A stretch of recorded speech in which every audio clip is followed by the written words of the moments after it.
passes tout ton vol à avoir l'impression d'être en train de... Je sais pas, j'avais des seaux de pétrole comme ça et je les jetais dans une rivière, dans une forêt, tu vois. Enfin, c'était l'image que ça me donnait.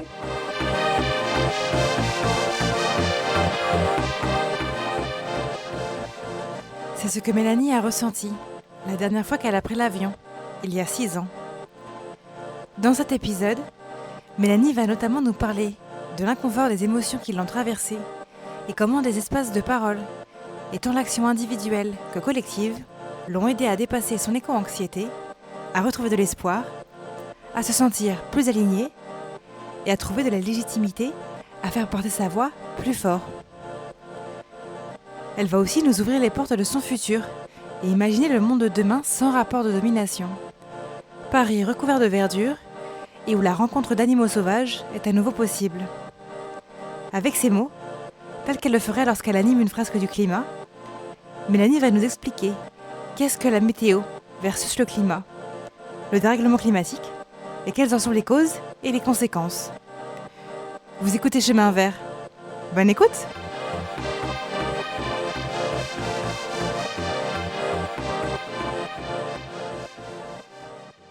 Bonjour Mélanie. Bonjour Oriane. Il y a quelques semaines, j'ai eu la chance de participer à une fresque du climat dont tu étais l'animatrice. Avant toute chose, merci beaucoup de prendre ce temps pour discuter avec moi aujourd'hui. Et alors pour rentrer directement dans le vif du sujet, est-ce que tu pourrais nous expliquer qu'est-ce que le climat et peut-être quelle est la différence avec la météo? Alors, on commence tout de suite avec une question difficile. C'est ça. Alors, en employant mes mots, parce que du coup, j'avais pas forcément les définitions précises en tête, mais en utilisant mes mots, ce que j'expliquerais si j'animais une fresque du climat, c'est que la météo, c'est vraiment les changements de température, est-ce qu'il fait nuageux, est-ce qu'il fait ensoleillé sur une courte période, c'est-à-dire la semaine prochaine, est-ce qu'il fera beau ou pas, et la semaine dernière, est-ce qu'il faisait chaud ou pas. Et ça, c'est des changements qui peuvent se faire assez rapidement et qui ne donnent pas forcément une idée de la température globale à l'échelle de la planète ou à l'échelle d'un pays. Et c'est ça le climat. Le climat, ça va être plus le climat global d'une région, c'est-à-dire climat plutôt tempéré, avec une moyenne de tant et tant de degrés, ou beaucoup plus haute, beaucoup plus basse. Donc les changements courts dans le temps ne reflètent pas forcément ça. Il peut faire très pluvieux, voire très moche. Il peut même faire moche toute une année sans que ça veuille forcément dire que le climat n'est pas en train quand même d'augmenter. Okay. Que la température n'est pas en train d'augmenter sur Terre. C'est ça. Donc par exemple, si on voit que le 25 décembre, il fait peut-être 5 degrés, c'est normal. Ça ne veut pas forcément dire pour autant qu'il n'y a pas de changement climatique. Voilà, tout à fait. Okay. Et alors du coup, pourquoi la planète se réchauffe-t-elle ? Alors, la planète se réchauffe, bon, c'est lié au dérèglement climatique. Le dérèglement climatique, il a comme cause principale l'augmentation des taux de CO2 et d'autres gaz à effet de serre dans l'air. Et cette augmentation, si on lit les rapports du GIEC, le groupe d'experts sur les climats, on apprend qu'il est d'origine anthropique, c'est-à-dire que ce sont les activités humaines, donc principalement les transports, l'industrie, l'habitat, qui sont à l'origine de cette augmentation de rejet de CO2. Les scientifiques du GIEC l'ont donc établi de manière unanime et sans équivoque que les activités humaines sont responsables du changement climatique qui s'est accéléré depuis l'ère de la pré-industrialisation, donc entre 1850 et 1900. Quelles en sont les causes principales justement? D'où proviennent ces émissions de CO2? En fait, donc c'est vraiment tout ce qui rejette, toutes les activités qui rejettent du carbone. Et ces émissions, elles sont liées, par exemple, dans l'agriculture, pour avoir assez de place pour avoir l'élevage, par exemple, pour faire de l'élevage, on va souvent pratiquer de la déforestation. Une grande part de la déforestation est liée à l'agriculture. Et du coup, les arbres qui ont été coupés, pour s'en débarrasser, très souvent sont brûlés. Bon, c'est un exemple de quelque chose qui va rejeter du carbone, puisque les arbres, c'est un attrape-carbone à la base. Ça attrape du carbone et du coup, c'est fait en carbone en quelque sorte. Ça l'emprisonne en devenant un tronc, des feuilles, des branches, etc. Et quand on brûle ça, on va juste rejeter tout ce carbone qui avait été emprisonné dans l'air. C'est un exemple, mais bien sûr, il y a plein d'autres pratiques. Et j'avais une question justement par rapport à ça, la déforestation. Est-ce que, donc tu le disais, il y a le carbone qui était emprisonné, qui est relâché, mais est-ce que aussi le fait de brûler en tant que tel n'augmente pas justement ces émissions? Un double effet négatif, quoi. Oui, oui, tout à fait. C'est vrai que si on prend la question de la déforestation, il y a à la fois le fait de couper un arbre, effectivement, on enlève un puits de carbone en quelque sorte, parce que si l'arbre n'était pas coupé, il continuerait à pousser et à emprisonner du carbone, ce qui est plutôt bon pour nettoyer, assainir l'air de la planète. Et donc en le coupant, effectivement, tu as raison, déjà on se prive d'un bon attrape-carbone, mais en plus, en le brûlant, on rejette, si on le coupait juste, entre guillemets, on rejetterait pas du carbone. On enlèverait un puits de carbone, mais on rejetterait pas. Mais en le brûlant, on rejette aussi tout le carbone qui avait été emprisonné jusque-là. Ou en tout cas une bonne partie. Je sais qu'il y a plusieurs industries, plusieurs secteurs qui impactent. Je crois que les 4 principaux, c'est l'industrie, le bâtiment, l'agriculture, justement, tu disais, avec notamment la déforestation, et le transport. Ouais. Est-ce qu'il y a un secteur d'activité plus qu'un autre qui émet Alors, j'ai pas tous les chiffres en tête pour te répondre, mais c'est vrai que à l'échelle... Parce qu'en fait, c'est vrai qu'il y a aussi... si on pense l'impact carbone, on peut le penser à l'échelle collective ou à l'échelle individuelle, mais c'est vrai qu'il y a certains secteurs qui sont... Bon, les 4 secteurs, hein, tu l'as dit, c'est l'utilisation des bâtiments, donc ça va être le chauffage par exemple, l'électricité aussi, selon la manière dont elle est produite, toute l'utilisation des appareils ménagers, du chauffage, je sais que ça reste quand même, je pense, un des pôles principaux pour l'utilisation des bâtiments. Il va y avoir bien sûr l'agriculture, donc ça on en a parlé, notamment du fait de la déforestation. C'est pour ça qu'on entend souvent parler de la question de la viande par exemple. Effectivement, à l'échelle individuelle, dans nos pratiques quotidiennes, notre alimentation, c'est un des grands pôles aussi de notre empreinte carbone, et certaines alimentations plus que d'autres, notamment effectivement la viande rouge, puisque c'est lié à cette agriculture qui entraîne la déforestation, mais aussi les émissions d'autres gaz à effet de serre, puisque les bovins rejettent aussi du méthane, donc ça par le processus de la rumination. Donc l'agriculture, notamment bovine, effectivement, est assez impactante. Mais sinon, il va y avoir aussi bien sûr l'industrie. L'industrie, on va trouver par exemple les vêtements. Ça pourrait être un exemple d'une industrie assez polluante aujourd'hui, parce qu'on produit énormément de vêtements et souvent dans des matières qui sont dérivées du pétrole, dérivées de matières plastiques, qui sont rarement des matières naturelles. Donc ça peut aussi générer l'usage de pétrole et le rejet de grandes quantités de gaz à effet de serre. Et enfin, les transports, tu l'as dit aussi, mais dans les transports, c'est vrai que, bien sûr, on ne va pas forcément parler du vélo. Quand on dit que les transports sont une des activités humaines, on va dire, qui rejettent beaucoup de carbone, c'est vrai que c'est certains transports, encore une fois, plus que d'autres. Par exemple, on pourrait citer la voiture.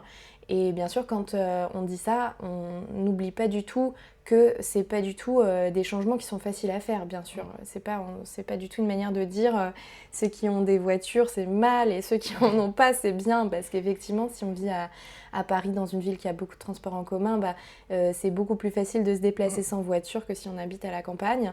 Donc là, on parle vraiment juste de données scientifiques. Voilà, c'est un fait, la voiture, c'est un très gros pôle de rejet carbone, et bien sûr, si on envisageait de faire des changements dans ce sens, ça ne pourrait se faire qu'avec aussi une réflexion profonde sur les alternatives, bien sûr.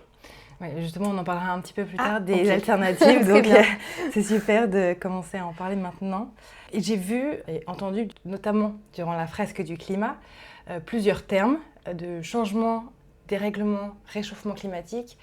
Il me semble qu'il y en a qui sont plus appropriés que d'autres. Est-ce que tu peux me dire un petit peu pourquoi et quelles sont les différences Ouais, alors c'est vrai qu'à la fresque du climat, quand on anime, on parle en général de dérèglement climatique. Donc on se base sur les rapports scientifiques pour comprendre les dérèglements au global du climat. Et un dérèglement du climat, si je te donne un exemple, ça pourrait être une augmentation de phénomènes climatiques ou de phénomènes météorologiques extrêmes, comme par exemple des cyclones, des tempêtes, des choses comme ça. Donc si on parle de tempêtes, c'est vrai qu'après si on parle de réchauffement climatique uniquement, ça n'englobe pas forcément tous les phénomènes. Donc si on parle de dérèglement climatique, on va englober un peu plus tous les phénomènes, bien que la résultante au global soit un réchauffement. Voilà, il n'y a pas de doute là-dessus, c'est bien un réchauffement climatique qui est le problème à l'heure actuelle pour la planète, mais de façon locale, il peut y avoir des effets qui ne correspondent pas forcément à un réchauffement, mais qui vont être problématiques aussi parce qu'ils vont tout autant entraîner des problèmes pour l'être humain, pour les espèces, pour les plantes, pour les animaux, de déplacement ou de réduction de l'habitat, etc. Okay. Donc, on parle plutôt de dérèglement climatique pour pouvoir vraiment observer tous les enjeux. En signant l'accord de Paris en 2016, les États signataires s'engageaient à une neutralité carbone d'ici à 2050. Ça veut dire quoi concrètement ? Est-ce que c'est encore possible alors que le seuil de 1,5 degré de réchauffement a été dépassé ? Effectivement, j'ai lu que oui, c'était plus... Il y a certains seuils franchis qui menacent vraiment très fortement la possibilité, mais je me demande même si j'ai pas lu que c'était plus possible de respecter les accords de Paris. Bon. Je te laisserai voir si tu... Effectivement, c'est ce qui me semblait un petit peu, c'est-à-dire qu'on a dépassé en 2024 ce seuil de 1,5 qui était donc l'engagement pris par les pays, mais qu'il faudrait le voir sur plusieurs années consécutives pour considérer qu'on a vraiment dépassé ce seuil de 1,5 degré. Mais c'est vrai que c'était une limite qu'on s'était fixée pour 2050, il me semble, et du coup c'est un peu flippant de se dire que déjà en 2024 on a commencé à le dépasser. Surtout que 2024 a été l'année la plus chaude jamais enregistrée depuis 1850. Quelles sont en fait les conséquences pour les êtres humains de ce réchauffement, ce dérèglement climatique ? Le dérèglement climatique, il a pas mal de conséquences pour l'être humain, mais pas que, pour la faune, la flore aussi. Et si on considère qu'on est tous des espèces interdépendantes qui fonctionnent ensemble, l'impact sur n'importe quelle plante ou sur n'importe quel animal, ou enfin sur la faune en général, a aussi des impacts sur l'être humain. Donc ils peuvent être directs ou indirects, les impacts. Je dirais que les impacts assez directs vont être déjà l'augmentation de la chaleur, enfin des conditions climatiques extrêmes. Donc quand je parle de la chaleur, c'est pas juste la température, ça va aussi être les phénomènes que ça accompagne, c'est-à-dire la sécheresse, c'est-à-dire la déshydratation un peu globale, un manque d'eau dans certaines régions. Ça va être pour d'autres régions, à l'inverse, des inondations, tous les problèmes liés à la montée de l'eau aussi, bien sûr, à la montée du niveau des océans. Ça va être les ressources en eau potable aussi, parce que du coup, la fonte de certains glaciers, le fait qu'il y ait un dérèglement global du cycle de l'eau, ça va entraîner moins de ressources en eau douce. Enfin, il y a tellement de conséquences que je sais même pas par où commencer. Donc le confort, bien sûr, de vie, au global. C'est-à-dire qu'il va aussi y avoir un moment où au plus les habitats deviennent invivables et au plus les populations vont se déplacer. Les déplacements de population, évidemment, peuvent aussi amener des problèmes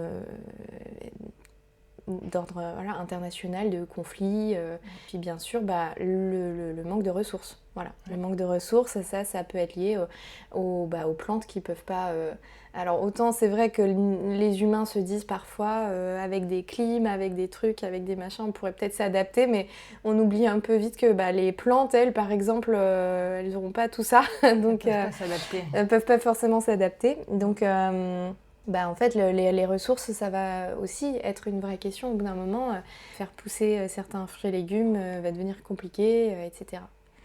Oui, parce que du coup, ça parle aussi des limites planétaires qu'on est en train de franchir et la biodiversité, si elle est peut-être pas aussi résiliente face à nos activités, en fait, on sera les premiers impactés. C'est un peu fou de se dire que on s'auto-sabote presque. Et j'avais justement...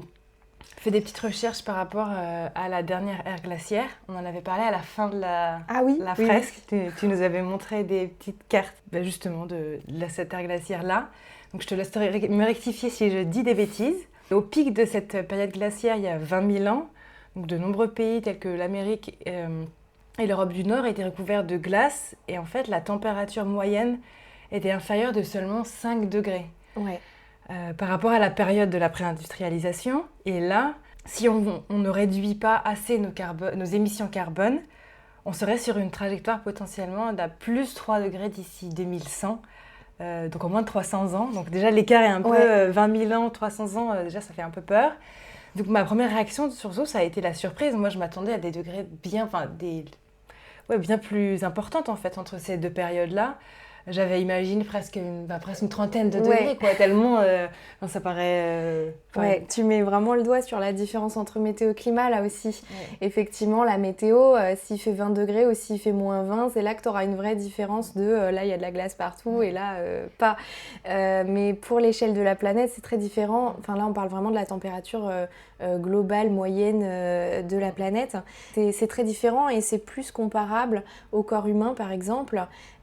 Si tu vas dehors et qu'il fait moins 20 ou si tu vas dehors et qu'il fait 20 degrés, tu vas sentir une différence, bien sûr, en termes de sensations, mais tu vas t'habiller en conséquence et tu n'en tomberas pas forcément malade, c'est temporaire et tu sais que ça va changer, que c'est les saisons, etc. À l'inverse, si tu as de la fièvre et que ton corps a soudainement 2 ou 3 degrés de plus, ça peut devenir mortel pour toi. Donc c'est plus comparable en fait à de la fièvre, je dirais, le réchauffement climatique, c'est-à-dire quelques degrés peuvent devenir une menace pour l'équilibre global, comme quand on a de la fièvre, si t'as je sais pas moi, 3 degrés de plus, voilà, si t'as 39 ou 40, tu seras vraiment pas bien. Peu importe d'ailleurs la météo qui fait dehors à ce moment-là. Voilà. Oui, c'est clair. Oui, on peut tout à fait décorréler ces deux informations. Et si je peux ajouter quelque chose, c'est hyper intéressant ce que tu disais sur la durée aussi, la temporalité, parce que effectivement, tu disais 20 000 ans ou 300 ans. Ça, c'est vrai que c'est quelque chose qu'on entend vraiment souvent. Il y a toujours eu des cycles sur la planète, etc. Mais effectivement, un cycle de 20 000 ans ou un cycle de 300 ans, c'est vraiment pas la même chose, puisque là, il n'y a pas un cycle qui est de 5 degrés exactement pareil que depuis la dernière ère glaciaire, mais disons que la temporalité est vraiment très courte, et c'est ça aussi le vrai danger, c'est que on n'est pas dans un moment où il va y avoir une adaptation naturelle des organismes. C'est un peu l'inverse, là, les organismes, ils n'ont pas beaucoup changé en si peu de temps. Et donc, voilà, c'est aussi ce qui montre l'origine aussi anthropique, parce qu'en plus de ça, ces 300 ans, ils nous ramènent quand ?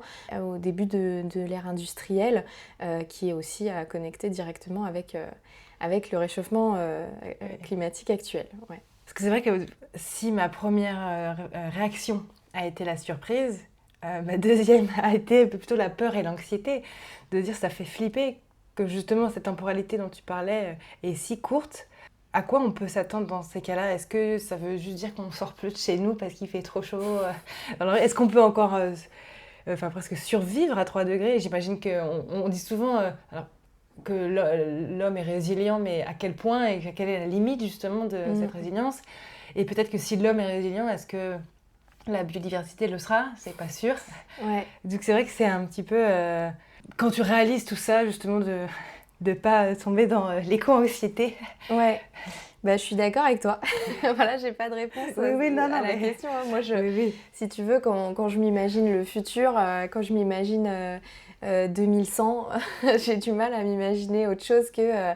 je sais pas pourquoi, moi mon image qui me vient, c'est un peu des flammes partout, une espèce de planète en feu avec des humains qui essaient de survivre. Donc autant te dire que moi aussi j'ai mes moments d'éco-anxiété.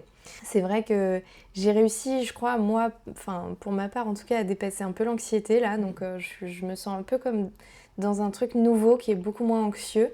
Mais ouais, je suis trop d'accord avec toi en fait.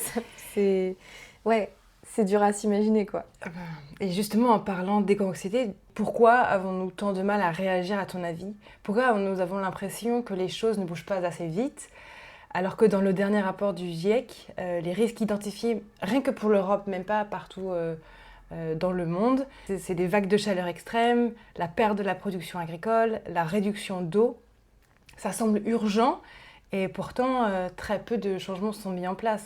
Et à l'inverse, c'est vrai qu'on voit de l'eau couler de notre robinet quand on l'ouvre, donc c'est vrai qu'on a du mal à se rendre compte que en fait, peut-être un jour, quand tu vas l'ouvrir ce robinet, il n'y aura plus l'eau qui va tomber. Ça paraît presque irréaliste puisque là, pour l'instant, à l'instant T, on rigole. Ah ouais, c'est ça, non, on rigole. C'est un peu... On rigole, mais c'est hyper inquiétant. Je pense que, d'ailleurs, c'est peut-être pour ça qu'on rigole. Pour éviter de déprimer. Je suis en train de me dire qu'il y a 2 volets à la réponse. Okay. Le premier volet, je dirais que c'est un volet personnel ou collectif, mais qui est un peu le volet de l'inaction. Il y a toujours un peu 3 pôles de l'inaction. Il y a toujours la tête, le cœur, les jambes. La tête, ça va être déjà, est-ce qu'on a connaissance? Est-ce qu'on a la compréhension de tout ça? Parce que c'est quand même ultra compliqué. Pendant longtemps, c'était pas forcément vulgarisé et facile à comprendre pour tout le monde. Si on n'a pas connaissance, on peut pas vraiment agir parce qu'on se rend pas non plus vraiment compte. Ensuite, il y a le cœur. Donc là, ça va plutôt être ce qui relève des émotions. Donc les émotions, est-ce que ça m'intéresse? Est-ce que ça me fait peur ou est-ce que je m'en fiche? Il y a des gens, ils sont très au courant et non, ils disent, moi... Voilà, je sais pas, mettons, je vais pas faire d'enfant, je serai plus là de toute manière. Enfin voilà, ce discours, il existe aussi. Là, tu vas pas pouvoir faire grand-chose. Et il y a les jambes, c'est-à-dire la capacité d'action. Ça rejoint un petit peu ce que je disais tout à l'heure sur les voitures. Est-ce que tu as les moyens aussi de mettre des actions en place? Et c'est pas forcément le cas pour tout le monde. Si on revient un petit peu à l'aspect la tête, il y a les connaissances, mais il y a aussi... nos mécanismes de défense naturelle individuelle, et ça c'est quelque chose contre quoi on peut pas forcément beaucoup aller. Ça prend du temps en fait, c'est le temps de l'idée qui grandit progressivement, c'est-à-dire même une fois qu'on a pris connaissance, c'est comme si on avait planté une graine et elle va peut-être mettre chez certains 1 mois à germer et chez d'autres elle va mettre plusieurs années, parce qu'il peut y avoir aussi des freins cognitifs, on va dire, qui sont... normaux, qui sont là pour nous protéger d'un effondrement de ce qu'on connaissait, de ce qu'on a construit jusqu'à maintenant. Voilà, je te donne un exemple, si tu t'es vraiment construit toute ton identité en disant, voilà, moi je suis quelqu'un qui voyage, je vais à l'autre bout de la planète, etc., il peut y avoir ce frein de, mince, qui je vais être, qu'est-ce que je vais faire si je fais plus ça? Et donc ça, c'est un frein aussi qui est, je pense, assez présent. Et puis l'inconfort aussi, bien sûr, des émotions. Je veux dire, quand tu te confrontes vraiment au sujet, c'est difficile de ne pas ressentir de la colère, de la peur, des émotions de cet ordre-là. Et je pense qu'il y a un inconfort aussi vis-à-vis de ça. Voilà. Mais c'est très intéressant ce que tu dis aussi, c'était de se dire qu'effectivement, si on s'est construit une identité, ça demande un changement profond de la personne. Et même pour ceux qui veulent le faire, c'est pas agréable, donc pas facile en tout cas à mettre en place. C'est un cheminement qui est long, se trouver autrement. Puis il y a quand même pas trop d'outils qui permettent de nous aider justement à switcher peut-être vers plus de sobriété, ou en tout cas une sobriété intérieure qui nous apaise. Parce que du coup, ma prochaine question, c'était justement ça. Comment on peut s'organiser face au changement climatique? Est-ce que c'est plutôt des actions collectives ou individuelles, ou les deux?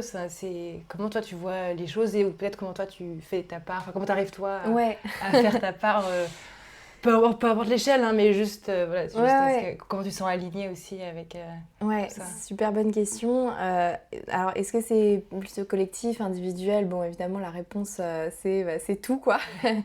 À la fresque du climat, d'ailleurs, c'est vrai, on en parle aussi du fameux triangle de l'inaction, avec comme principaux pôles l'État, l'État et les collectivités, les entreprises et les individus. Et puis chacun dit que c'est aux autres d'agir. Les individus disent oui, mais c'est à l'État. L'État dit oui, mais c'est aux entreprises. Les entreprises disent oui, mais c'est aux individus, etc. En réalité, le changement, il ne peut se faire que si tout le monde, en fait, participe. Les individus seuls, ils seront forcément limités à un moment. Je te donne un exemple. Dans notre empreinte carbone individuelle, il y a déjà quasiment 2 tonnes qui sont simplement les services publics en France. Donc on part tous, si tu faisais rien, tu respires pas, tu fais rien, tu restes chez toi, tu as déjà 2 tonnes qui sont bien sûr des services importants. Ça peut être les hôpitaux, les écoles, les routes, plein de choses. Mais évidemment, ça, à l'échelle individuelle, on ne peut pas le réduire. Et sauf que on est censé atteindre 2 tonnes. Pour respecter les accords de Paris, il faudrait que les Français descendent à 2 tonnes chacun par année d'empreinte carbone. Donc c'est en fait pas possible en France. Voilà, c'est pas possible. pas en tout cas juste à l'échelle individuelle. Voilà. Et ensuite, tu me demandais pour moi, à titre un peu personnel, du coup, ça fait longtemps que je lisais plein de choses sur ce sujet, que je m'y intéressais. Et donc je pense que ça fait 10 ans ou 12 ans peut-être que j'avais commencé à planter des graines et puis elles ont germé un peu progressivement. Et donc mon action au départ a été vraiment plus individuelle. Et alors quand je te dis individuelle, c'est vraiment très individuel parce qu'en plus j'ai vraiment beaucoup de mal à trouver autour de moi des gens qui sont engagés dans le même type d'action en fait. Donc ça a aussi pu générer des fois un sentiment d'être un peu toute seule et de me dire est-ce que c'est vraiment utile de faire son truc tout seul dans son coin comme ça. Mais pour te répondre, par exemple, j'ai pris l'avion pour faire un voyage en 2019 et pendant tout le vol, donc c'est là qu'en fait la graine qui avait déjà été plantée, je me suis rendu compte elle avait germé entre temps parce que pendant tout le vol j'avais l'impression vraiment que j'avais des seaux de plastique et que j'étais en train de les jeter dans une rivière, tu vois. Donc c'est là que j'ai compris que en fait finalement ça n'allait plus du tout être difficile pour moi de ne plus prendre l'avion parce qu'autant te dire que si tu passes tout ton vol à avoir l'impression d'être en train de... Je sais pas, j'avais des seaux de pétrole comme ça et je les jetais dans une rivière, dans une forêt, tu vois. Enfin, c'était l'image que ça me donnait, quoi.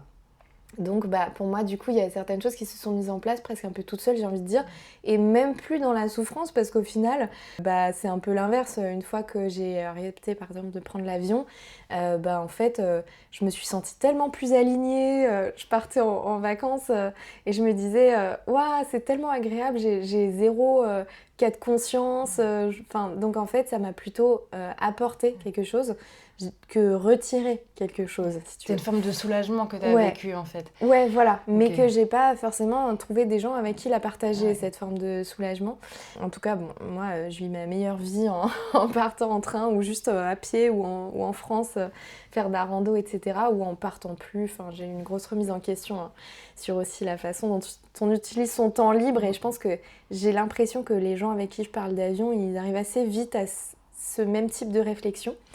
Mais donc il y a ça. Bon après moi j'ai un peu la chance je sais pas si c'est toujours une chance, je le vis pas toujours comme ça, mais j'habite à Paris en tout cas et c'est sûr que du coup j'ai pas de voiture, j'ai un appartement de petite taille avec pas beaucoup d'affaires, j'ai très peu d'électroménager, de machines, etc. Et donc j'ai une faible consommation. Et puis je suis végétarienne aussi, mais ça c'est depuis que je suis petite, donc pareil j'en tire pas vraiment une fierté, j'ai pas eu à faire vraiment ce gros changement. Quand tu dis depuis petite, c'est tes parents qui étaient végétariens, du coup il y avait pas de viande à la maison? Non, pas du tout, il y a beaucoup de viande à la maison. C'était juste que ça me dégoûtait la viande en fait, donc quand j'étais petite j'étais souvent forcée en fait d'en manger, donc je me forçais et puis un jour je suis devenue adulte et j'ai dit ah mais attends c'est super, j'ai plus besoin de me forcer. Donc voilà, mais donc du coup je sais que pour moi ça n'a pas été le plus compliqué, mais c'est vrai que pas de voiture, je prends pas l'avion, donc je prends plus l'avion parce que je l'ai pris dans le passé. Je consomme pas de viande, c'est vrai que j'ai un petit appartement, donc j'ai aussi une faible consommation au quotidien, donc c'est vrai que quand j'ai commencé à calculer un petit peu mon empreinte carbone, je me suis rendu compte que effectivement oui, en faisant ces gestes-là, j'avais déjà une empreinte plutôt basse par rapport à la moyenne, donc qui tourne en général autour de 4 tonnes à peu près, et voilà. Au début j'étais contente, je me disais oh chouette.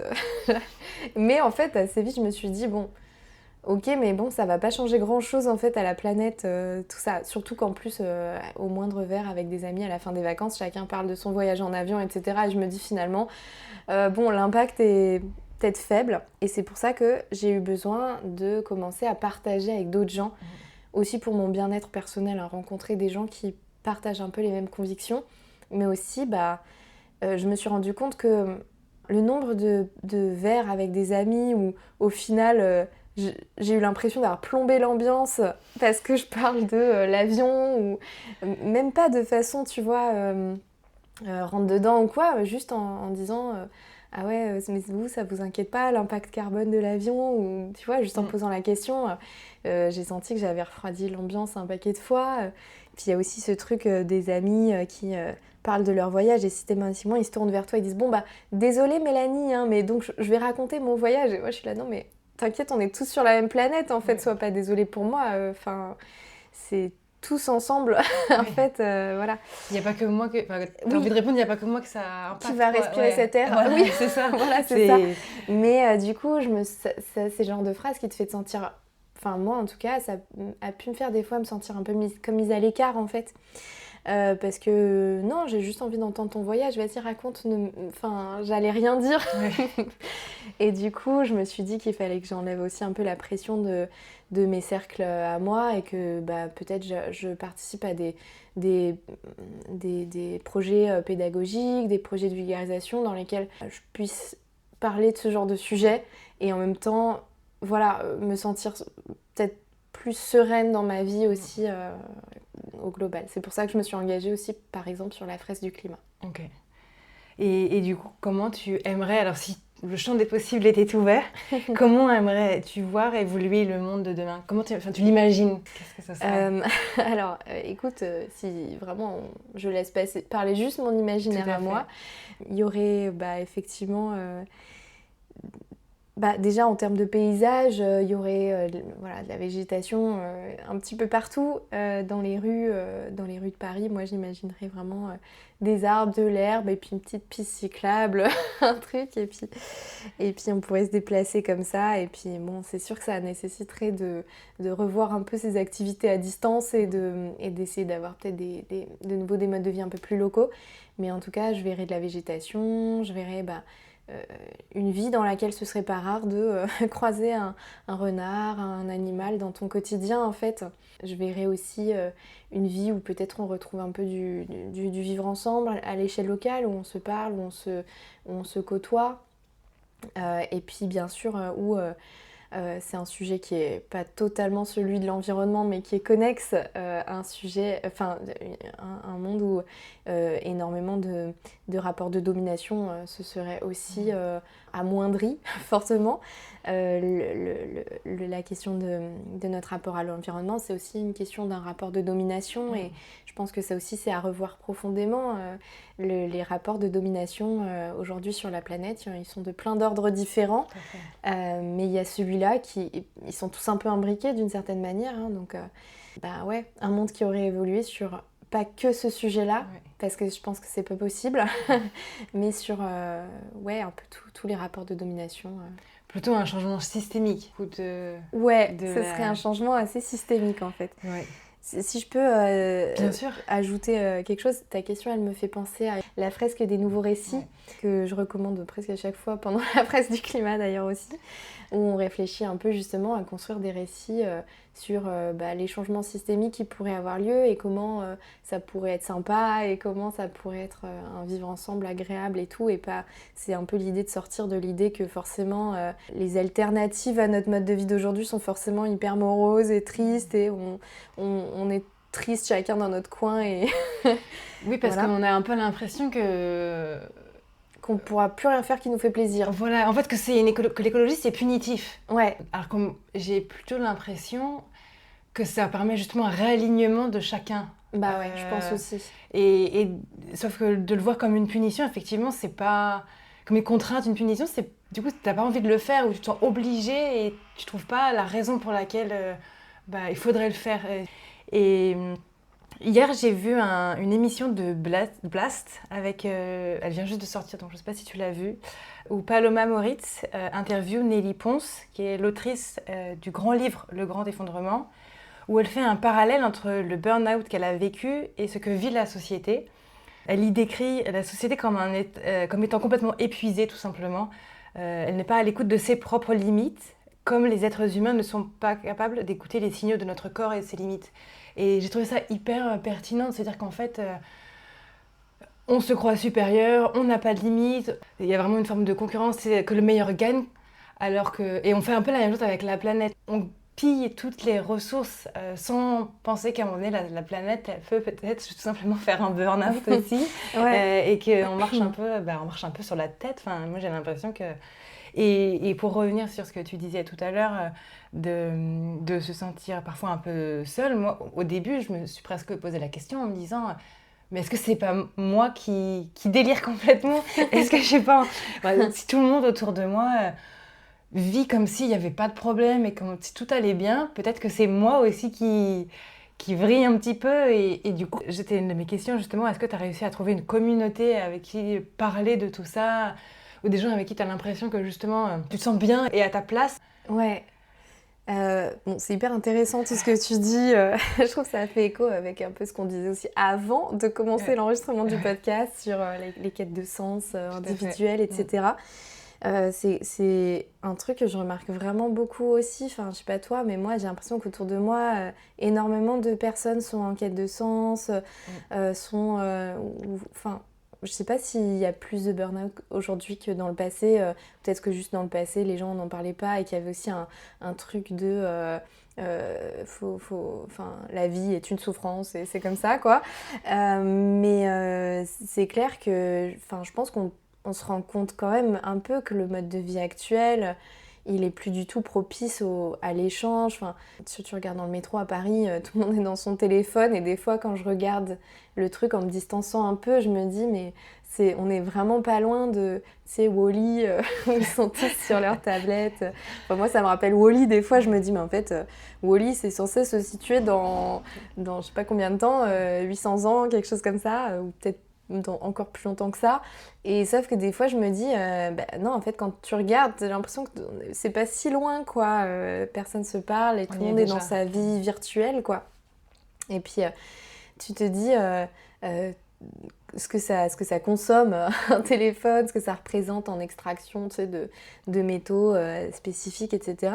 Tu te dis waouh, tout ça pour ça, en fait, c'est quand même, ça questionne, quoi. Donc c'est vrai que je suis d'accord avec toi qu'on peut se poser la question sur le burn-out un peu de la planète globalement, mais aussi de notre système, de notre société, où l'humain, peut-être pas en train de vivre sa meilleure vie. Enfin, je sais pas, bon, après c'est un sentiment que j'ai, et peut-être je me trompe, mais je peux pas bien sûr parler pour toute la société, tu vois. En tout cas, ce sentiment est partagé avec moi, donc de toute façon, je comprends tout à fait. Et par rapport à ta question de trouver des groupes, par exemple, effectivement, en allant faire des fresques moi-même, c'est-à-dire en tant que participante, ou en animant la fresque du climat, pour moi, c'est des vrais petits moments de partage, justement, où je peux me dire que, déjà, je rencontre des personnes qui ont des sensibilités communes, qui sont parfois même déjà engagées, voire déjà très engagées, beaucoup plus engagées que moi sur le sujet. Donc ça a un côté un peu rassurant parce que je me dis, tant qu'il y a des gens, tant que le mouvement se poursuit, il va grossir et puis voilà. Et ça me donne de l'espoir justement plutôt que de l'anxiété. C'est assez important, je pense, pour notre bien-être personnel de trouver des sources d'espoir, de bien-être. Et puis après, il y a aussi un peu l'engagement militant. Enfin voilà, moi je m'engage aussi un peu dans d'autres groupes, militants, et je pense que ça fait du bien, quoi. Voilà. Quand tu t'engages autrement, justement, en dehors de la fresque? T'as aussi des organisations qui proposent des actions un peu plus ciblées, tu vois, de blocage, de choses comme ça. Moi, c'est un pas que je me voyais pas du tout franchir pendant très longtemps. Moi, la petite fille sage, toute bien élevée, machin. Et en fait... c'est vrai que c'est juste un peu le truc suivant qui m'est venu. Pour générer du changement, j'ai l'impression qu'à un moment, il faut aussi faire entendre sa voix, en fait, et faire entendre sa voix par le biais de la pédagogie, de la vulgarisation scientifique et tout. Moi, je trouve ça trop bien, je trouve ça génial parce qu'on en parlait. Comprendre ce qui se passe, c'est vraiment le premier pas pour l'action. Sans ça, il se passe rien. C'est vrai que je suis aussi... assez convaincue du fait que il faut la faire entendre plus fort que ça aussi. Bon, moi, j'ai quand même une petite voix au final, hein. Mais voilà, j'essaye avec mes petits moyens intérieurs de participer un peu comme je peux Après, c'est justement là, à des actions. ce qu'on disait tout à l'heure, c'est là peut-être à ce moment-là que l'action collective est intéressante et justement peut avoir plus de poids que les actions individuelles. Ouais, et que peut-être justement les deux sont nécessaires ouais. pour avancer, pas forcément plus vite, mais en tout cas, prise de conscience, créer un collectif, un groupe, et se sentir moins seul. Bah, totalement. Et puis alors, si d'autres gens sont comme moi, c'est-à-dire peuvent avoir un petit sentiment d'imposteur, etc. Pour moi, je t'avoue que je suis pas sûre que je me serais engagée avec d'autres gens si j'avais pas une certaine, si j'avais pas déjà aussi fait des actions moi-même. Donc, pour moi, l'action individuelle, elle va pas changer le monde, tu vois, mon action individuelle, mais par contre, elle a changé ma posture et m'a permis de pouvoir me sentir légitime aussi pour aller dans des groupes de gens qui sont 1000 fois plus engagés que moi voilà. Mais bon, à ce sujet, il faut quand même vraiment distinguer le message du messager, c'est-à-dire même quelqu'un qui aurait une empreinte carbone de 15 tonnes par an ou plus, qui sait. Si cette personne dit c'est ça l'impact de l'avion, c'est ça l'impact de la voiture, cette personne a raison. Voilà. C'est pas son impact personnel qui change quelque chose aux faits qui ont été énoncés. C'est quand même important de le rappeler parce que moi, ça m'est aussi arrivé de parler d'avion à une soirée avec des amis et qu'on me dise mais toi, qu'est-ce que tu dis? Tu l'as déjà pris aussi ah, mais donc toi, alors on me renvoie sur autre chose. Ah, mais donc tu crois que ton téléphone, ça consomme pas, ça rejette pas du carbone, etc. Alors qu'en fait, peu importe si je suis, on va dire, une bonne élève ou une mauvaise élève, entre guillemets, de l'empreinte carbone, en fait, ça change rien vraiment du tout au message et à ce qui est en train de se passer, puisque ça, c'est des faits scientifiques. Oui, c'est une façon aussi de délégitimer l'action, justement, et personne ne pourrait être parfait dans cette transition écologique, mais justement, c'est chaque petit pas qui fait qu'au global, il peut y avoir quelque chose qui commence à se voir. Et justement, je rebondis un petit peu sur un sujet qui est plus ou moins lié, qui est le coût humain qui est souvent inégalement réparti dans les régions du monde. Que les populations les plus menacées sont souvent les moins riches, mais aussi, surtout, celles qui polluent le moins. Pour équilibrer la balance, est-ce que tu penses qu'une justice climatique est possible ? Alors, est-ce qu'elle est possible ? Je ne sais pas. Elle est pas... Mais elle est souhaitable, oui. Elle est souhaitable et elle est... après, là, c'est vraiment mon avis à moi personnel, vu que je suis pas scientifique, je travaille pas sur ces sujets-là, mais oui, pour moi, c'est indispensable, en fait, et je t'avoue que c'est un peu de là qu'est venu aussi mon déclic sur l'avion, par exemple. Moi, je travaille dans des domaines liés plutôt à la sociologie, on va dire, et c'est vrai que... j'avais assez conscience de certaines inégalités déjà, mais quand j'ai commencé... Donc j'étais déjà sensible à la question des inégalités sur Terre, un peu au global, mais quand j'ai commencé à lire des choses sur le sujet de l'avion et à comprendre que, en fait, les rejets, donc on va dire c'est à peu près 1 tonne, un vol quelque part, ça peut être moins, ça peut être plus, ça peut être 8 tonnes, ça peut être une demi-tonne, on va dire au global, un vol en avion, c'est très pesant dans le bilan carbone.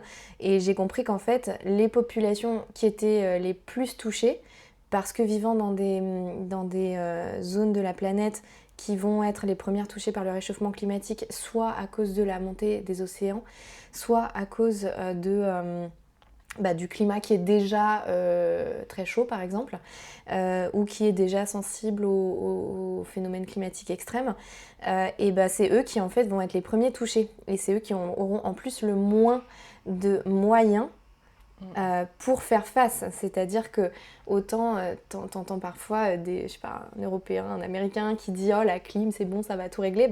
En fait, oui, si t'as de l'argent, si t'as des moyens, si t'as un environnement aussi où tu habites qui peut avoir une clim, donc il y a des murs qui est fermé. Et en fait, c'est ça justement l'injustice climatique, en fait. C'est-à-dire que les moyens sont pas du tout les mêmes pour tout le monde. Et ceux qui ont en général le moins de moyens pour y faire face sont les premiers impactés. Et qui est à l'origine de ces impacts? Principalement ceux qui ont le plus de moyens pour faire face au réchauffement climatique et qui donc partent en voyage en avion, etc. Mangent beaucoup de viande, etc. Et ça, j'avoue que c'est vraiment, je pense, le truc qui m'a le plus, moi, fait me dire non, en fait, j'ai pas envie d'impacter une autre personne que je connais pas, mais qui... voilà, il y a des déplacements de population qui ont déjà lieu aujourd'hui, à l'heure actuelle, en fait. Le Vanuatu est en grande difficulté à cause de la montée des océans, a déjà connu des déplacements. Donc, les migrations liées vraiment directement à la question du climat, ça existe déjà, quoi. Et donc moi, c'est vrai que je sais pas, je suis arrivée à un moment où dans mon esprit c'était non, je vais pas prendre un avion qui va aller aggraver le problème même si je sais bien que c'est pas moi toute seule dans mon avion, mais bon, encore une fois, on revient toujours à la même question des ronds dans l'eau aussi, parce que pour qu'il y ait des changements, il faut aussi qu'il y ait ceux qui sont des fois un peu seuls dans leur changement, mais qui au moins en parlent autour d'eux, ça génère aussi du changement. Il y a quelque chose qui m'intrigue un petit peu, parce qu'on sait que l'écologie devrait être une affaire de tous. Donc ça, on l'a compris, on le sait, c'est pas nouveau. Pourtant, lorsque des personnes ont des difficultés à finir les fins de mois, comment on fait pour se préoccuper de ça?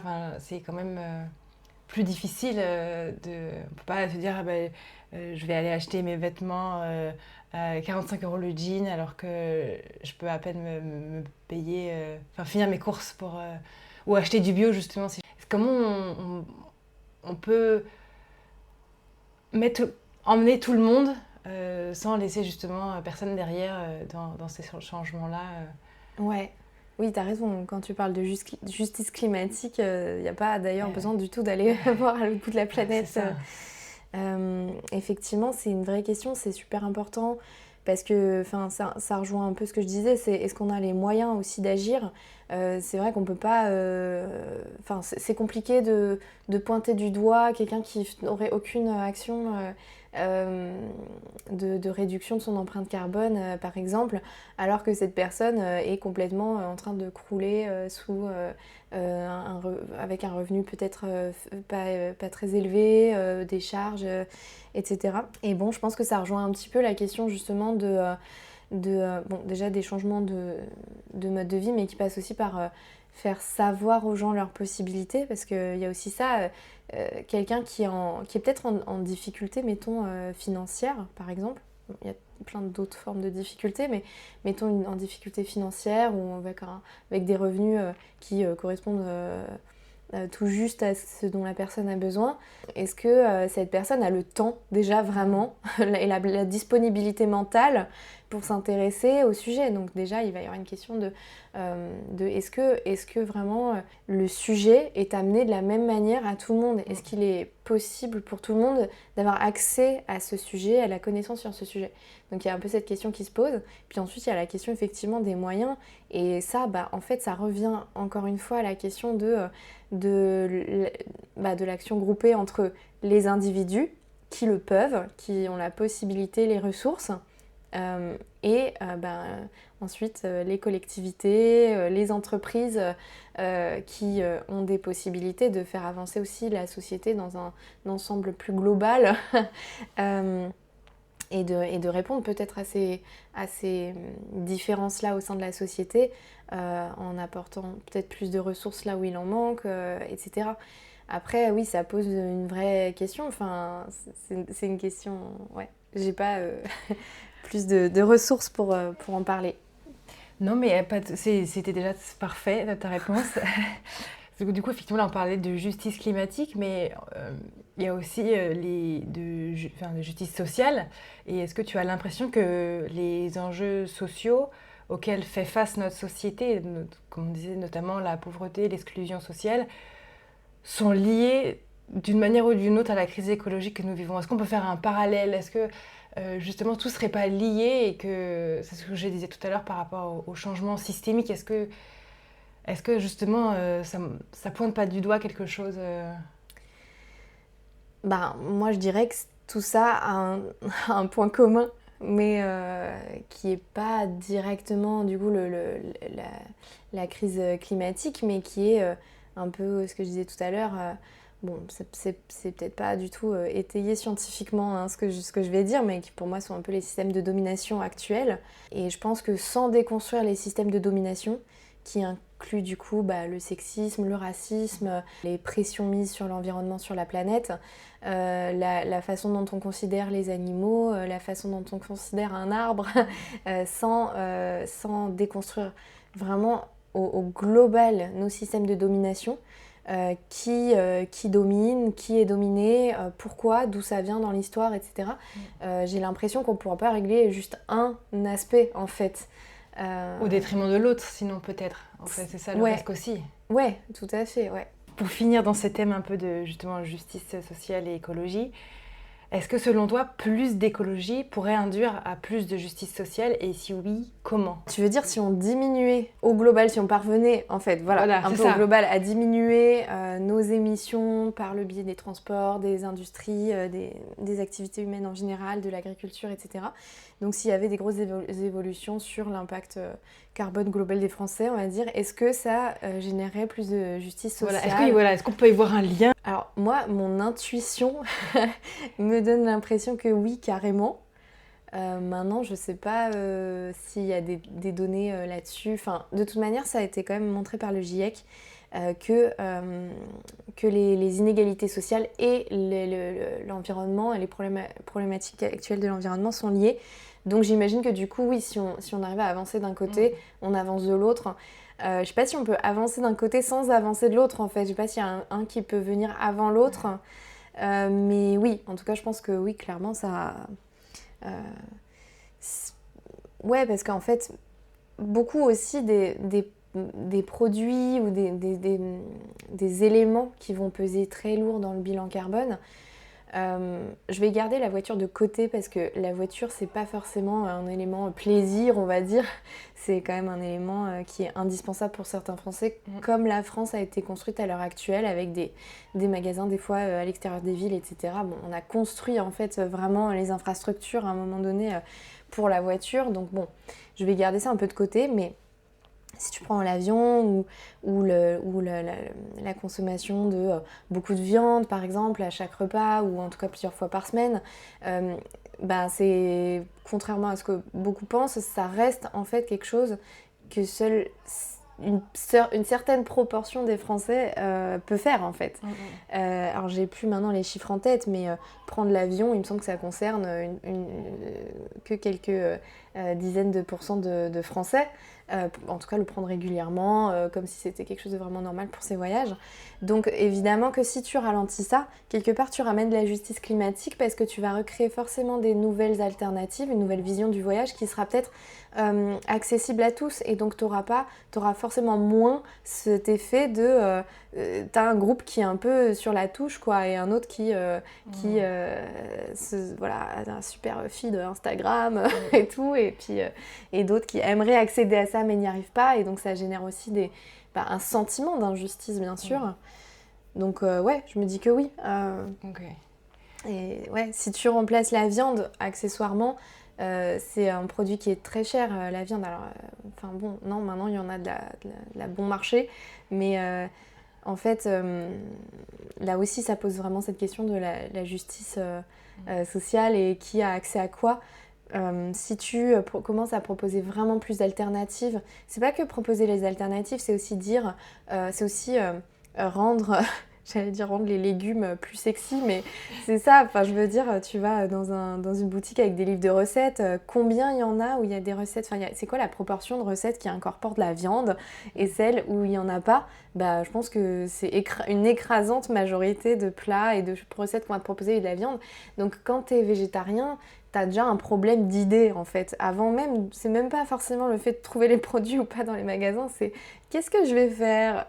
Moi, franchement, depuis que je suis enfant, comme je te disais, mais je suis encore tout le temps en train de me poser cette question, bon, qu'est-ce que je pourrais faire? J'ai l'impression que c'est un vrai travail, tu vois. Et donc, au plus tu auras une diminution de la consommation de viande, par exemple, au plus tu auras en fait des chefs, des gens qui vont se dire, tiens, qu'est-ce qui existe? Qu'est-ce qu'on peut faire avec ça et tout. Ça existe déjà, bien sûr, hein, tu peux trouver plein de ressources, mais ça deviendra plus banal, plus normal. Et puis quand tu auras ça, on ira beaucoup plus facilement vers des fruits, des légumes, des produits riches en protéines autres que la viande. Et en fait, ça, c'est pas forcément plus cher qu'un régime carné. C'est même plutôt l'inverse en général. C'est plutôt moins cher. Actuellement, c'est cher parce que les produits de remplacement des protéines, par exemple, sont souvent chers. Mais au plus ça se développe, au moins c'est cher. Donc, je me dis qu'il peut y avoir des changements, effectivement, à ces niveaux-là. Voilà. Ok.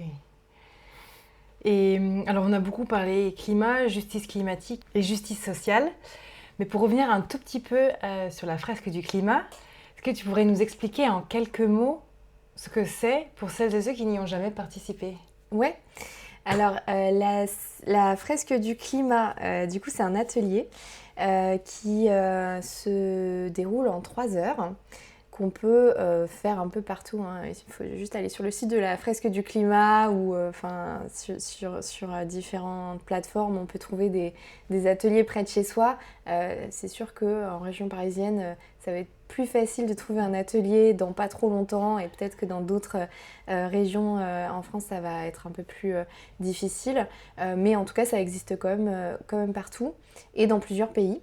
Et donc c'est un atelier en 3 heures pendant lequel on va reconstituer ensemble, donc c'est une table de, en général, 8 personnes à peu près, ou moins, et on va en fait à l'aide de cartes, des cartes qui présentent différents aspects en fait du dérèglement climatique, on va chercher à les remettre dans le bon ordre entre quelles sont les causes et quelles sont les conséquences. Voilà. Et donc les cartes arrivent un peu au fur et à mesure et les participants réfléchissent entre eux, brainstorm, décide, tiens, est-ce que ça c'est plutôt une cause, est-ce que c'est plutôt une conséquence. Et tu te souviens toi de ta première fresque, c'est la première à laquelle tu as participé, et ouais. Qu'est-ce que tu as ressenti à ce moment-là? Alors effectivement, donc pour animer des fresques du climat, il faut faire une formation, mais avant ça, il faut forcément avoir participé aussi en tant que participant à une fresque. Donc moi je m'en souviens bien, c'était un samedi très ensoleillé, donc je sais pas, ça m'a marqué, c'était dans un lieu que j'aime bien, pas très loin de chez moi. La recyclerie, c'est un café, un peu sympa. Très sympa, voilà. Je recommande aussi. Tu recommandes aussi, bon. C'était à la recyclerie, à Paris dans le 18e, et c'était, en fait je me suis retrouvée avec ce groupe de gens que je ne connaissais pas, il y avait 2 animateurs, on avait une table, et on a fait d'abord un tour pour se dire nos prénoms, un peu pourquoi on était là. Et rien que là, quand les gens ont commencé à dire un peu pourquoi ils étaient là, tout de suite, je me suis dit waouh, ça résonne en fait, on a la même un peu tous raison d'être là. Alors, on était plutôt, je dirais, les gens qui étaient présents à cette fresque-là, déjà un peu engagés sur ce sujet, ou très engagés sur ce sujet pour certains. Donc, bien sûr, moi, j'avais pas du tout la compréhension de tous les aspects en fait du dérèglement climatique. J'ai appris vraiment ça pendant cette fresque, les aspects scientifiques en fait qu'il y a derrière. Mais si tu veux, voilà, c'est un public assez convaincu déjà quand même. Mais ça m'a fait vraiment beaucoup de bien de partager ça. Et puis on a fait des tours d'émotions aussi pour voir les uns les autres qu'est-ce qu'on ressent, peur, colère, anxiété. Et ça fait vraiment du bien aussi de le partager. Voilà. Et donc du coup, si je ne me trompe pas, tu es animatrice de la fresque à titre bénévole, c'est bien ça? Oui, tout à fait. Qu'est-ce qui t'anime du coup justement le plus dans le fait d'être animatrice? Quel est ton moment peut-être préféré, ce moment où tu te dis c'est pour ça que je le fais? S'il y en a un, bien sûr. Ouais. Alors, moi j'adore partager déjà avec les autres, partager un moment ensemble. La fresque du climat, c'est quand même assez convivial. Enfin, bon, je sais pas ce que toi t'en as pensé quand tu l'as faite, mais c'est souvent quand même convivial. Même si on aborde un sujet qui est franchement pas fun du tout, j'ai la sensation d'avancer quand même et de faire à chaque fois une espèce de petit pas en avant. Moi j'adore quand on partage, quand on fait des tours un peu d'émotion. Je trouve ça hyper important. On a peu de moments comme ça finalement et je me rends compte en fait, tu sais, on disait on n'a pas beaucoup de gens dans notre entourage, on se sent un peu isolé, un peu seul des fois. Et ce discours en fait il revient tellement souvent à la fresque du climat. Je me dis bon, d'un côté c'est une bonne chose parce que c'est-à-dire qu'en fait il y a quand même beaucoup plus de gens que ce qu'on pense qui sont sur ces sujets. Quitte à avoir des émotions un peu désagréables qui viennent avec. Mais je trouve du coup ça d'autant plus important d'avoir un moment, un endroit, un lieu où tu peux venir déposer un petit peu toutes ces émotions, trouver des gens qui pensent un peu comme toi. Et puis alors quand tu as quelqu'un qui arrive et qui vraiment ne connaît rien au sujet, s'y est jamais intéressé avant, ça arrive bien sûr, aux fresques du climat. C'est je trouve assez... je sais pas trop comment dire, mais je trouve ça chouette de se dire que peut-être, tu sais pas, voilà, cette personne peut-être rentre chez elle et puis elle y repense plus jamais, on n'en sait rien, on n'est pas maître de ça, mais tu te dis que peut-être ça a planté, la fresque du climat aura planté une petite graine et les graines, comme je te disais, hein, ça peut germer en 1 mois, des fois 10 ans, mais en tout cas, peut-être qu'il y a un petit processus qui commence à se faire et voilà, je trouve ça cool aussi, quoi. Est-ce que ton engagement pour la fresque du climat te prend beaucoup de temps dans ton quotidien ? Non, il me prend pas beaucoup de temps. J'en ai une ce soir justement. Trop bien. Mais il me prend pas beaucoup de temps. En fait, ce qui m'a pris du temps, c'était plus de maîtriser toutes les connaissances relatives à la fresque du climat.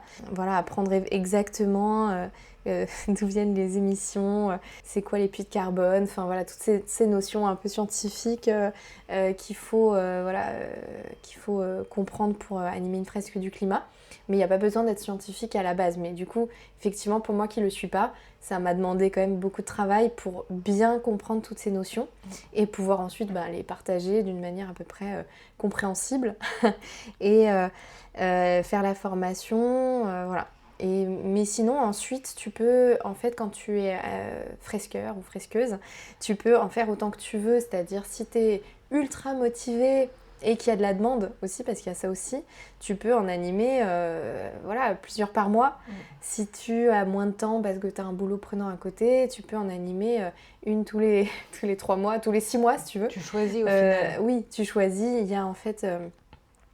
une fois que tu as fait la formation, tu as accès à une sorte de planning des fresques à venir et tu peux te positionner, j'aimerais co-animer ou animer cette fresque. Et puis voilà. Donc du coup, c'est vraiment complètement libre, quoi. Il y a vraiment zéro engagement sur je vais en faire tous les mercredis soirs. Non, c'est pas du tout ça. Et là, on a déjà commencé un petit peu à en parler tout à l'heure. Mais est-ce que tu as l'impression d'avoir trouvé des personnes avec qui tu peux discuter de ces sujets-là dans ton quotidien justement et pas de manière anecdotique, soit à ces fresques, soit ailleurs? Ouais. Alors je dirais, pour être vraiment honnête, que ça reste quand même plus l'anecdotique des fresques.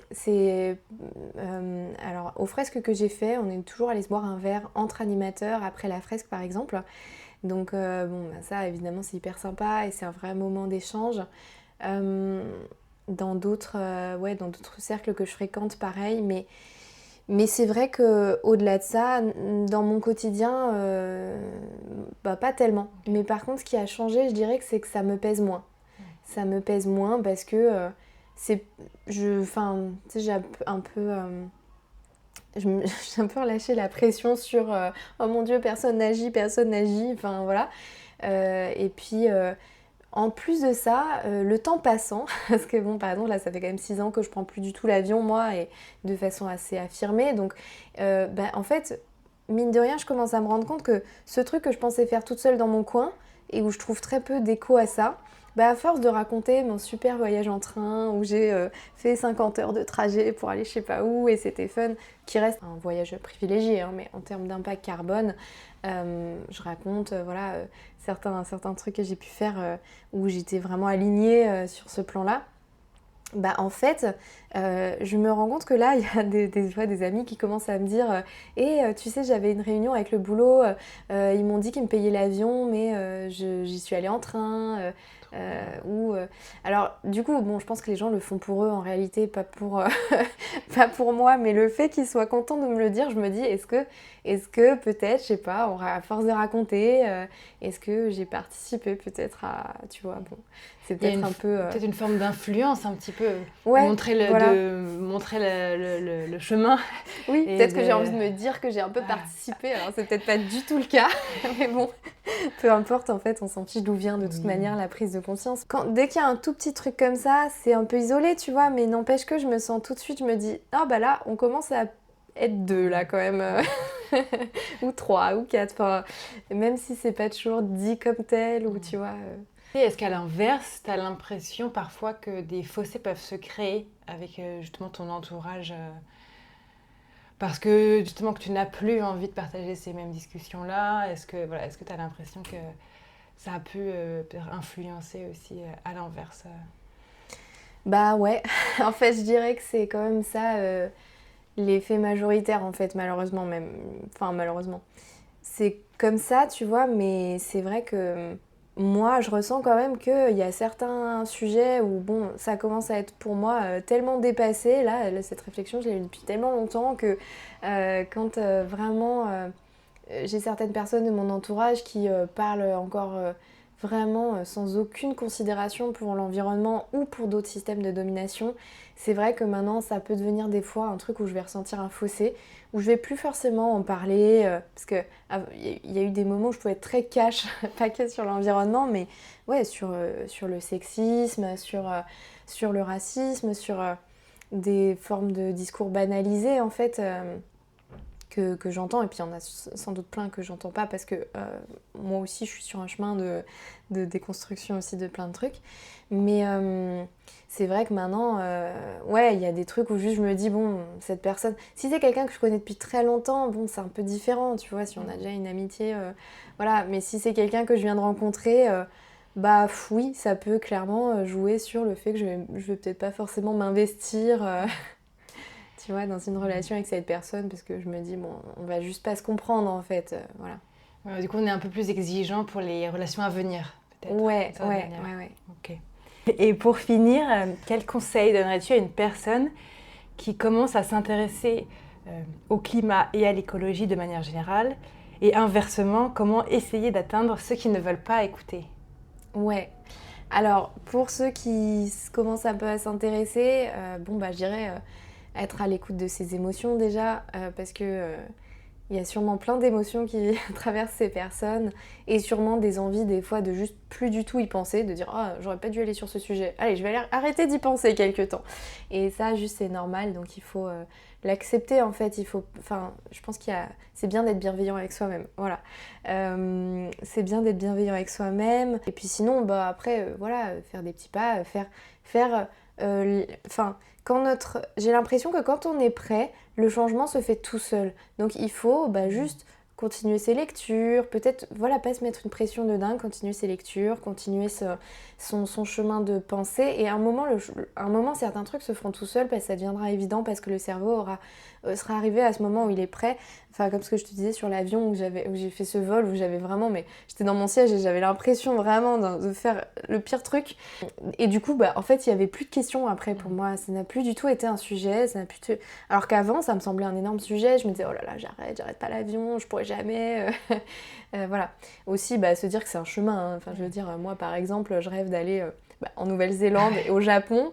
Et donc, c'est un chemin, bien sûr, c'est un chemin où il y a des abandons qui sont durs, en fait. Enfin, c'est évident parce qu'on n'a pas grandi dans ces idées-là, en tout cas pas moi. Donc faut être bienveillant avec ce chemin. Des fois, faut laisser des portes ouvertes devant soi parce que c'est ce qui nous rassure, ce qui nous permet d'avancer. Même si, en fait, si ça se trouve, on les prendra quand même jamais, ces portes-là. Mais des fois, là, faut avancer à son rythme, quoi.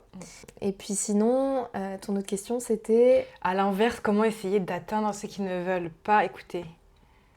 Ouais, je crois que c'était... je sais pas si tu connais Bon Pote, un média d'information sur l'environnement indépendant. Okay. Je conseille à tout le monde. En tout cas, moi, ça a été une de mes portes d'entrée parce que c'est un média d'information sur le sujet, mais qui est très sourcé scientifiquement et tout ça. Donc moi, c'est le genre de truc qui me parle. Et il avait fait un article sur justement les biais cognitifs, en fait, qu'il peut y avoir dans notre entourage. Il avait aussi fait un article, c'était que répondre à son oncle, bon désolée pour les oncles, c'était que répondre à son oncle à Noël qui est climato-sceptique, voilà, au repas de famille. Ça donne quand même pas mal d'idées sur à la fois comment aborder le sujet sans s'énerver, parce que ça peut être des sujets qui touchent fortement aux émotions, donc forcément des fois on peut s'énerver ou être un peu indigné, ou mais comment ça tu fais ça, mais tu te rends pas compte que c'est nul, voilà, ça, bon, truc qui est pas du tout constructif en général, mais c'est normal, voilà, on est touché. Et à l'inverse, justement, il y a aussi cette idée dont mon bon pote parle souvent, donc moi je me suis beaucoup inspirée de ça, je dois dire, c'est pour ça que j'en parle, c'est pas la peine non plus de se fatiguer. C'est pour ça d'ailleurs que je trouve que la phase du climat, c'est quelque chose qui je pense me fait du bien. C'est là, je suis dans un environnement où bon, les gens, ils savent pourquoi ils sont venus, donc voilà, on sait pourquoi on est là. Que des fois, à l'inverse, ça peut être totalement énergivore de se lancer dans une discussion, un repas de famille.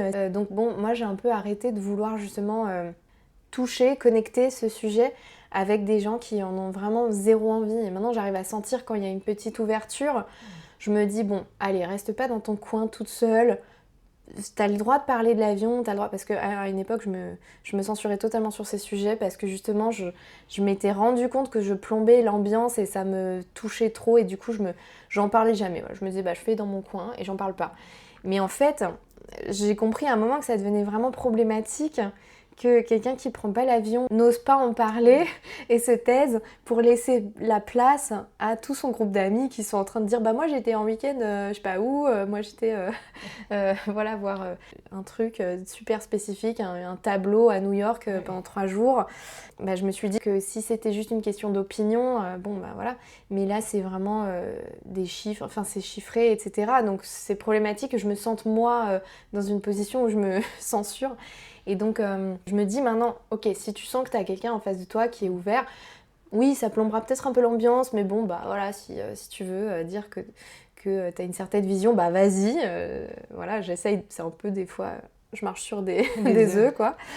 Mais si je sens que j'ai juste quelqu'un de totalement fermé en face de moi, maintenant j'ai vraiment abandonné l'idée, et je me suis aussi faite à une autre idée, c'est que la planète elle ira là où elle va, en fait, la planète, l'humanité iront là où ils vont, et ce sera hors de mon contrôle au bout d'un moment, donc moi j'ai aussi ma vie sur Terre où je veux pas être constamment indignée, en colère, fatiguée, donc quand ça, voilà, enfin, s'il y a des gens qui sont pas atteignables avec ce sujet maintenant, c'est tant pis, enfin, je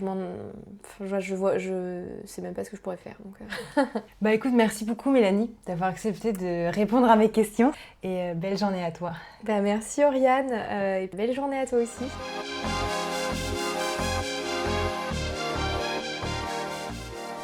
Merci d'avoir pris le temps d'écouter cet épisode. J'espère que cet échange vous a plu et qu'il vous a nourri de l'intérieur. Si c'est le cas, n'hésitez pas à le partager autour de vous et à laisser un commentaire. Et si vous souhaitez partager votre témoignage sur ce podcast, n'hésitez pas à me contacter. Toutes les informations sont dans la description. En attendant, je vous dis à très vite pour un nouvel épisode de Chemin Vert.